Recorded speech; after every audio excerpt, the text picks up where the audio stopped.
Hey friends, it's your friend Lee McCormack from Lee Likes Bikes, RideLogic, Ripro, and such. Namastoke. Some of you who've been listening to me over the years, you know I have bad shoulders. I finally went in just now and I saw an orthopedist about them. He, everybody in the office is just like, how do you do what you do with these shoulders? Um, I can tell you how. Um, I Ripro.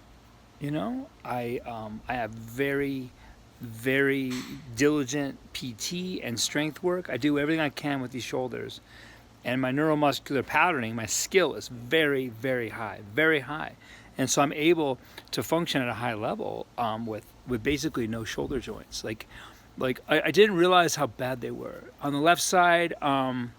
Like the guy said, you ran out of cartilage 15 years ago. It's been bone on bone for 15 years. Like I'm thinking back, like I got a top 10 finish at Worlds. That was with no collarbone and no cartilage. You know, the things I do, and so okay, there's a lot of feelings coming up here. I had a big cry in the lobby, and it's like okay, left side, basically cartilage is gone. The bone has been worn and worn and worn. There's no ball anymore on the head of my humerus. It's kind of flat. And then the scapula, the wear surface there is worn down. On the right, same, worse.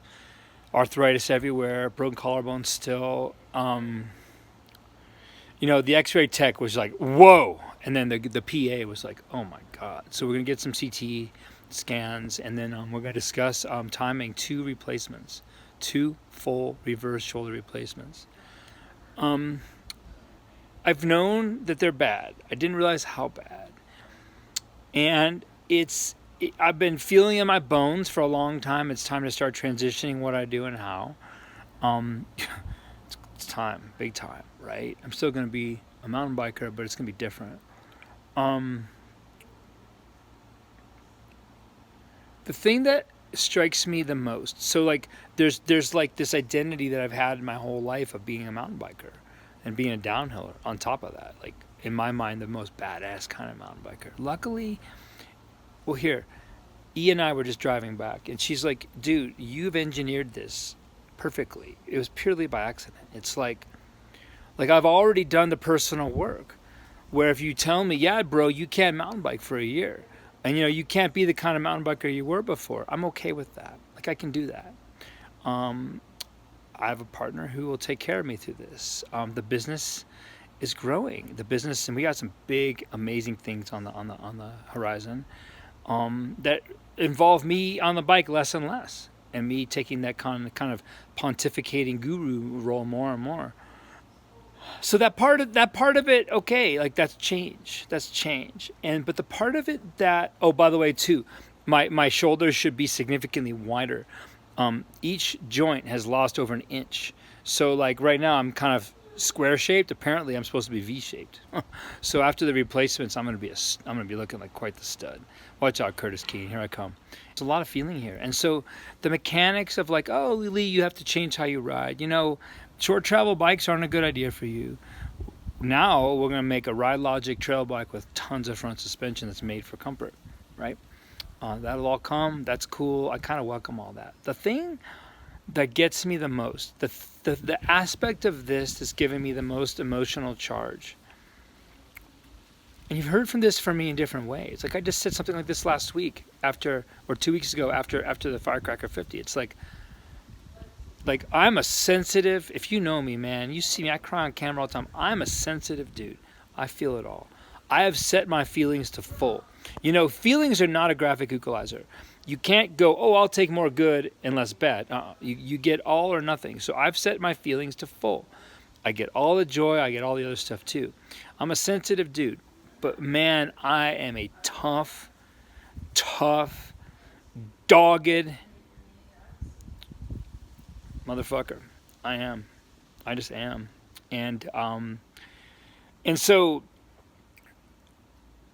it's striking to look at those X-rays and to say, Lee, that trait you have of sticking through things and going for it, you quite literally destroyed your body from the inside out. You have been rubbing bone on bone for over 15 years, just scraping bone off. And then these little spurs, and then they get broken off, and it's just this whole cycle. And that's like the double-edged sword of being tough and being driven. It's like, man, I hurt myself. So that's really it's a physical, discrete manifestation of that personality trait that I possess, that I'm now learning to manage and use for good, not for destruction. So that's pretty heavy duty. And then E said this. She's like, if you would have gotten them changed out 15 years ago, that would have affected your mountain biking. They might already have broken because they're not really made for that. They're not made for that kind of thing. The kind of bikes, the way I've been riding a bicycle, those parts aren't made for that.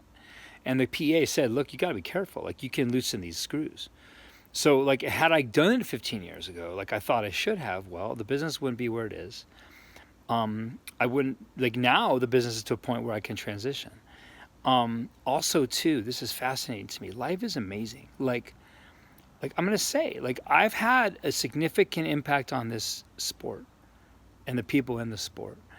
Mechanically, all of the bike setup stuff, all the bike sizing, all the bike setup stuff, the philosophies of how we ride, the row anti-row, the rip row, okay? All of that came from me realizing I'd lost use of my shoulders and that I need to learn how to use my shoulders better and really figure out how bikes and bodies work. If it hadn't been for the pain I was in, if it hadn't been for the loss of function, this is really interesting, I would not have pursued that path. This machine wouldn't exist. The RideLogic fit systems wouldn't exist. The RideLogic riding methods wouldn't exist. And so, like, through my videos, especially Joy of Bike, millions of people have been helped by these discoveries that came because of the pain that I endured and the drive that I have. So it's like, I don't feel entirely bad about what's happened here. Of course, I'm like, well, dude, you don't have to ruin yourself the way you did. That's not cool. And the fact of the matter is, like, I've served a lot of people. And you might be one of them. And I hope my work is helping you, because this is what I do. This is why. I've served it at my detriment, but that's okay. And again, like, if you would have asked me, look at Lee, someday you can have this effect on this many people. If you would have said to me, look, at someday you're going to have this partner, your business is going to be like this, your impact on the universe is going to be like this, you're going to be stepping into this new role that I'm stepping into now, but you need to go through about 20 years of heavy duty suffering. If you would have asked me at age 30, are you down for it? I would have said, fuck yeah, let's go. I would have said that. And guess what? Here we are. So it's interesting how life is. And I'm ready for the transition that's coming. The kind of pain I live with every day, surgery, PT, whatever, I can handle that. The realization, again, in another way that I've really been self-destructive, it's hard to take. I'm taking that as a lesson. But also like this greater sense that this injury, my reaction to this injury, the things that have spun from this have been good for society. They've been good for the mountain bike world. That feels good to me. So this is going to be a mission. Next step, we had x-rays today. We're going to get CT scans, so there's more detail. He said there's so much bone loss, they'll probably have to do bone grafts. And there's a chance there's not enough bone left to fix this. If that's the case, I'm going to be very, very, very bummed. But what I'm going to do is, from now until surgery, I'm going to like lay off the wear and tear. Take care of myself, serve you all in the ways I can. I do not have to be smashing through rock gardens to serve the world anymore. That's been done. I'm going to smash through the rock gardens of my limiting beliefs. That's what we're going to do. That's what we're doing. So that's today's yammer. I just wanted to capture this. There's a lot of feeling. I'll keep in touch with you guys as the CT scan comes, as I work with the doctor to come up with a plan. Also, like, they'll have to fix the collarbone while they're in there. Big changes. It makes me think too, like, I love riding short travel bikes. I love it. I love that Ibis XE 100 millimeter travel bike. I'll rip that thing on any trail. Those days are over, friends. I'm going to be running high-end long travel bikes. Not because I particularly enjoy riding a long travel bike, but because my shoulders freaking need it. Because every millimeter of bone that I lose from now till the surgery is a chance they can't fix me. And I'm not taking that risk. And once the surgeries have happened, if I start rattling the appliances out of the bones, there's no fixing that. So I'm going to have to change. That's that. I hope this is useful in some way, at least to me. Namaste to you all.